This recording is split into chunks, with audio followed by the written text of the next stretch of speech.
Hi, a very good evening, viewers. You're watching Sansad TV and this is House Highlights with me, Rashika Gangwani. We get you today's details from both houses of the Parliament, but first up, the headlines of the House. Government has a zero-tolerance policy against drugs, asserts Home Minister Amit Shah in his reply to a discussion under Rule 193 in Lok Sabha. 12 Chhattisgarh communities included in scheduled tribe list. Rajya Sabha chairman reiterates appeal to parties to allocate seats for members, reminds them that he had requested them to take affirmative action on the matter on 12 December. Rajya Sabha approves anti-piracy bill that aims to make maritime trade effective and safe, returns appropriation bills after discussion.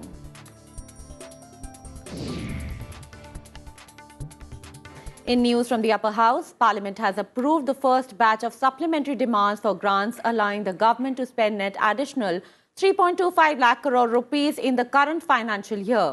The Rajya Sabha returned the appropriation number 4 and number 5 bills to Lok Sabha after discussion. Replying to the discussion, Finance Minister Nirmala Sitharaman said the government is keeping a close watch on inflation to ensure there is no surge in prices. She highlighted the targeted approach in pulling out the economy from pandemic disruptions without slipping into recession. We have come up with a supplementary demand for grants, which are essentially for ensuring that there's food security. There's also enough to be given for fertilizers, which is so critical for our farmers. And therefore, the items under which we have come with the supplementary demand all are in the direction of ensuring that the Indian economy, particularly the poor, the farmers, and so on, are given enough support. So this is essentially a budget with supplementary demand which keeps the necessary support which has to be given for those who need it. And therefore, I'm sure, I've heard many people say that they don't disagree with the supplementary demand and they are fully in support of it. I'm very grateful for that support. The minister also said private investment capex is taking place in India because of favorable policies like PLI and cited few examples. Private sector capex announcements are up 35% year on year and 53% above pre-COVID levels. This is a report from one of the equity research companies. Financial year 23, India private sector capex is seen to be driven by chemicals and renewable energy. This is an observation by one of the institutes which looks at equities research. And finally, on 14th December 2022, the Mahindra Group has announced 10,000 crore of investments in EVs in Maharashtra. So, private sector capex is happening. Parliament has passed the Maritime Anti-Piracy Bill, which provides for stringent punishment to those convicted of such crimes. The Rajya Sabha on Wednesday passed by voice vote the Maritime Anti-Piracy Bill 2022, which was moved for consideration and passage by External Affairs Minister S. Jaishankar. The bill was passed by the Lok Sabha on Monday. Replying to a debate on the bill, Jaishankar said it will help the country in having international cooperation to deal with piracy. Typically what happens is, in such cases, if there is an extradition issue and the country where death penalty is outlawed seeks from us an assurance that we will not impose death penalty, we will give such an assurance. So what we have done is we have kept the provision. There could be occasions, none of us wants it. There could be occasions where the rarest of rare penalty may be invoked. So we have to make provision for it. But we have given the flexibility to the court, and we have also created both an extradition provision and a reciprocity provision, so that if that is a condition for extradition, we will naturally go with that. Regarding designated courts, there are already designated courts in certain other cases like the Prevention of Money Laundering Act and the National Investigating Agency Act, and these have been constituted in consultation with the Chief Justice. So we have followed exactly those precedents in this case. Earlier, participating in the discussion, Dr. Sasmit Patra of BJP thanked External Affairs Minister for bringing the bill, saying India never had domestic law on maritime anti-piracy. Jawahar Sarkar of TMC said maritime piracy has reached a very high proportion and therefore the bill is timely brought in. Vivek K. Tankha of Congress and N.R. Elango of DMK, among others, participated in the discussion. The imprisonment part will continue to look very harsh. So there are many countries in this world who don't accept capital punishment. To name a few, USA, Kenya, Italy, Australia, Sri Lanka, and maybe others also. Now, the moment you bring capital punishment, all your treaties and conventions will go for a toss because their jurisdiction, legal jurisdictions, don't accept death penalty. So I don't know how you will be able to align your clauses with their preferences.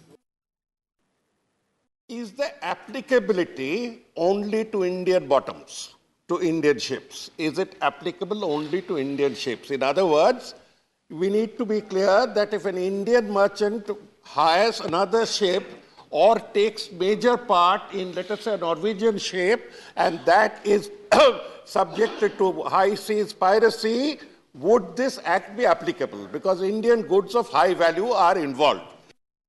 हम कभी-कभी सुनते, पिछले साल हमने सुना कि 50 दिन के लिए भारतीय जहाज के कर्मचारियों को बंधक बना के रखा था, अगवा करके रखा था। तो ये स्थितियां होती है और हम कुछ नहीं कर पाते। तो ये जब जहाज हाई सीज पर है तब उस पर कार्रवाई करने का अधिकार इस बिल से कोस्ट गार्ड से लेकर अपने सारे नेवी से लेकर सबको मिलता है। तो ये एक जरूरी अधिकार है। When we go through the designated courts and the courts may get us a speedy trial, it'll again go through the process of judicial appeals. It'll again go through the judicial appeals of a high court, a Supreme Court, and we have seen number of times, especially when there was those Italian Navy people who were arrested in Kerala and kept there, that it generates a lot of interest. At the same time, the trial process can also be pretty lengthy. Rajya Sabha Chairman Jagdeep Dhankar urged the parties to allocate the seats of the members. Chairman had already requested the parties to take affirmative action on December 12, 2022. Honorable members, on 12th of December 2022, I had made a request to the leaders of the parties to allocate seats amongst their members for the sake of my convenience and for compliance of rules in identifying from which seat the member whose name has been called is speaking and is entitled. I am constrained to observe that my request has not drawn the desired attention till date, and parties such as INC, AAP, TRS, Shiv Sena, JDU and SP are yet to allocate seats amongst their members. I once again request you to kindly expedite and forward your details without any further delay to the table during course of the day. Chairman Dhankar on Wednesday disallowed notices under Rule 267 and clarified that if the occasion warrants, he will allow notices under the rule. The notices tendered today did not fulfill the required conditions. I am constrained to observe that in spite of a very comprehensive ruling, in spite of thorough focus on the rule, its requirements, the compliance could not have been more desirable. It is lacking, Tiwari-ji, on every element of Rule 267. I have carefully gone through your notice, given the high stature you have and long parliamentary career. I will appeal to you as a very senior member of the House to kindly bestow attention and help me develop wholesome practices so that we are in compliance of the rules. I can assure the members because they had taken a stand yesterday that my predecessors have invoked 267 during their respective tenures. The number has never been double digit during their 5-year tenure. But I am not a statistics-driven person. If there will be an occasion, I will invoke the rule. If there will be no occasion, I will not invoke it. Because I am repository of your wisdom, your conscience, and your rights. The Rajya Sabha also approved the appointment of 10 members to the Joint Committee. The panel will consider the Multi-State Cooperative Societies Amendment Bill 2022. Motion for nomination to the Joint Committee on Multi-State Cooperative Societies Amendment Bill 2022, Shri B.L. Verma.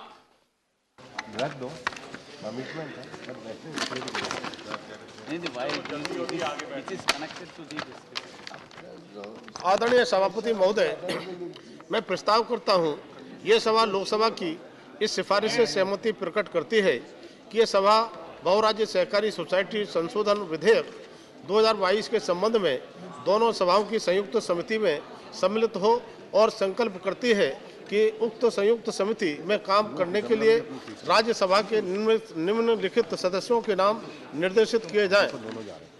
Number 1 Shri Ghanshyam Tiwari, number 2 Shri Surendra Singh Nagar, number 3 Shri Dhananjay Bhimrao Mahadev, number 4 Shri Ramchandra Jangra ji, number 5 Shrimati Rajni Ashokrao Patil, number 6 Shri Sukhendu Shekhar Roy, number 7 Shri N R. Elango, number 8 Shri Vikramjit Singh Sahni, number 9 Shri Sujit Kumar और number 10 Shri S. Niranjan Reddy.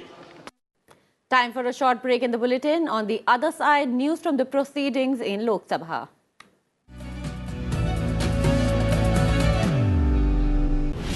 The only show of its kind that tries to demystify diplomacy and make complex international issues understandable to everyone. I am Vikas Swaroop. In every week, I bring you a new dispatch from the front lines of foreign affairs. We talk to the best experts who enlarge our understanding of foreign affairs and show us why the world matters to India and why India matters to the world. So keep watching Diplomatic Dispatch only on Sansad Television.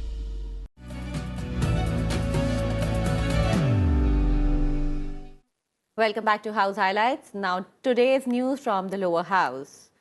The lower house continued today's discussion on the drug menace under Rule 193 for the second day. Saugat Roy demanded that the government launch a nationwide plan to prevent drug abuse. MP Sunita Duggal highlighted the issue of drugs being transported by drones. All these steps of the government have been inadequate. We need a national movement for removal of drug abuse. We need a total consciousness campaign, as you had mentioned in your speech. We need urgency of action by the government of India. Surveys and all these drugs are there. AIIMS में जो report आई आदरणीय अध्यक्ष जी, उसके अंदर पंजाब, असम, दिल्ली, हरियाणा, मणिपुर, मिजोरम, सिक्किम और उत्तर प्रदेश इनको चिन्हित किया गया जहां पर ये जो मैग्नीट्यूड ऑफ सब्सटेंस यूज है वो सबसे ज्यादा था। तो आदरणीय अध्यक्ष जी, क्योंकि पाकिस्तान और राजस्थान के माध्यम से और पंजाब के माध्यम से ये जो है यहाँ पर ड्रग्स आता है, खासकर मेरे इलाके में जो सिरसा लोकसभा, इसकी अगर मैं बात करूं तो और ड्रोन से भी अब तो आने लगा है।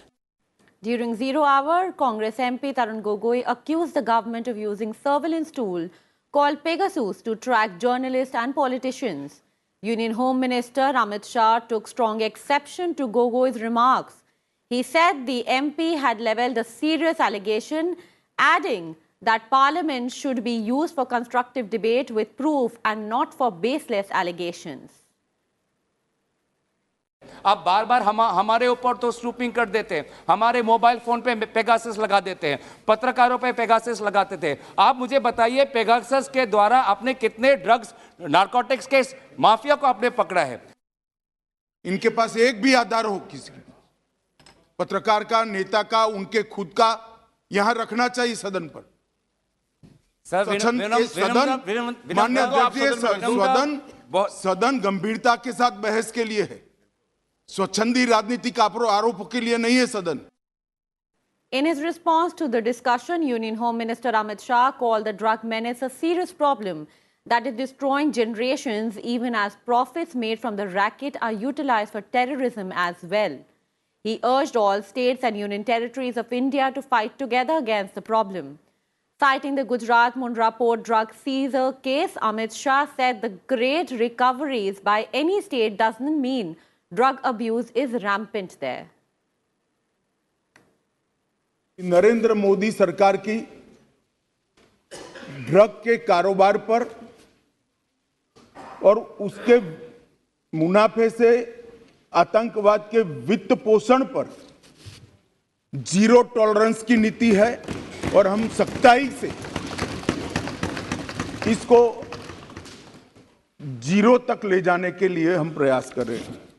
मैं निश्चित रूप से इस सदन को आश्वासन देना चाहता हूं, आश्वस्त करना चाहता हूं कि लक्ष्य की पूरी परिपूर्ति के लिए हमारी ओर से कोई कसर नहीं छोड़ी जाएगी। मान्यवर, ये लड़ाई न केंद्र की है, न राज्य की है, न कोई एक विभाग की है। केंद्र सरकार और सभी राज्य सरकार और केंद्र शासित प्रदेशों ने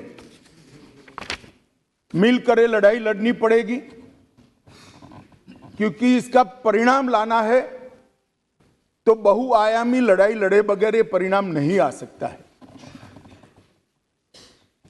बॉर्डरों को से भी ड्रग की एंट्री को रोकना पड़ेगा। एयरपोर्ट और बंदरगाहों से भी ड्रग की एंट्री को रोकना पड़ेगा। रेवेन्यू डिपार्टमेंट ने भी सतर्कता के साथ इन टोटो जो योजना बनी है इसका एक हिस्सा बनकर एग्रेसिवली काम करना पड़ेगा। नारकोटिक्स कंट्रोल ब्यूरो और राज्य की एंटी नारकोटिक्स सारी एजेंसियों ने भी एक पेज पर रहकर काम करना पड़ेगा। इसके साथ साथ पुनर्वसन और व्यसन मुक्ति के लिए समाज कल्याण विभाग और हेल्थ डिपार्टमेंट ने भी साथ में रहना पड़ेगा। इसके सभी आयामों को अगर हम एड्रेस करते हैं और सभी आयामों को ये लड़ाई के अंदर एक समान तीव्रता से जोड़ते हैं, तभी जाकर हमारा ड्रग फ्री इंडिया का स्वप्न साकार हो सकता है। After the Union Minister's reply, Lok Sabha members passed a resolution to spread awareness on the issue of drug menace. Over the last 2 days, members across parties have called for efforts to save the youth of the country from substance abuse. इस विषय पर पूरे सदन ने गंभीर चिंता जताई है। सरकार ने भी मादक द्रव्यों के सेवन की समस्या, जो विशेष रूप से युवाओं के जीवन पर प्रतिकूल प्रभाव डाल रही है, उसको सामूहिकता के साथ समाप्त करने के लिए प्रतिबद्धता जताई है। हमारा देश का युवा समर्थवान है, ऊर्जावान है। उनको ऐसी बुराइयों से बचाना और उनका भविष्य उज्जवल करना देश की सभी लोकतांत्रिक संस्थाओं और निर्वाचित माननीय सदस्यों का दायित्व है।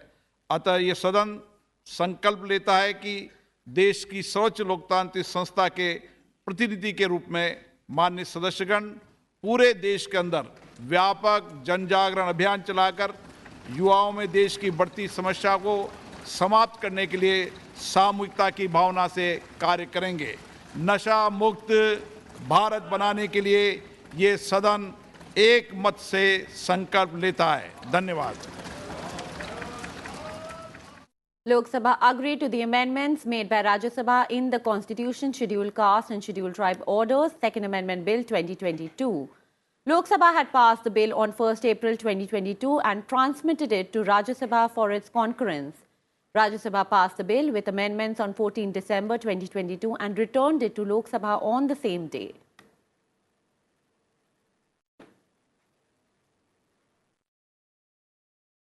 Lok Sabha today passed the Constitution Scheduled Tribe Order 5th Amendment Bill 2022.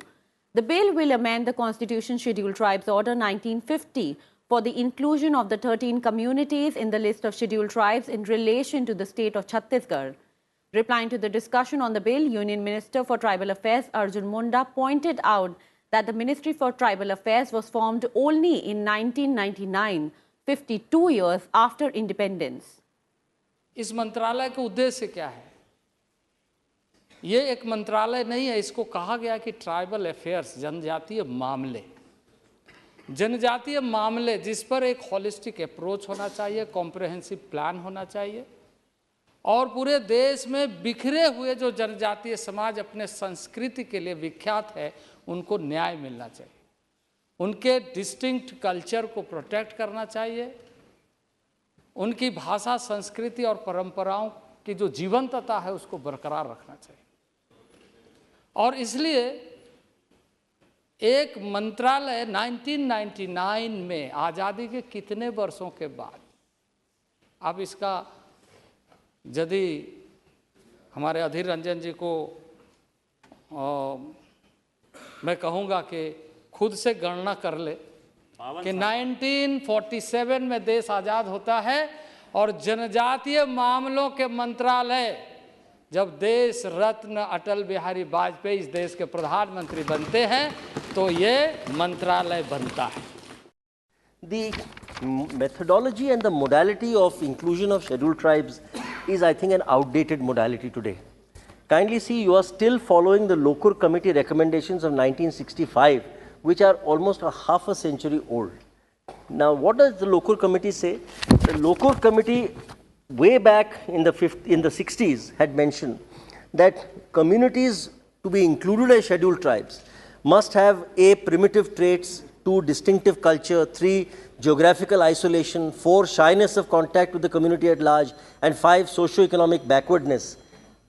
Now, these are, in today's time, in 2022, outdated notions. Today, our scheduled tribe boys and girls are at par with anybody or from any caste, from any region in the country. They're outshining themselves. And the minister here is an outstanding example of that.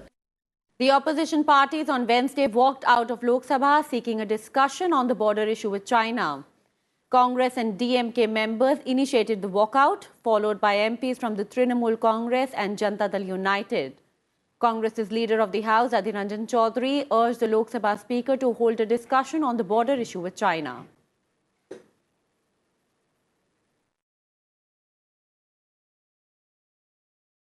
That's all in today's bulletin. For all news and updates of the winter session, keep watching Sansad Television. Good night.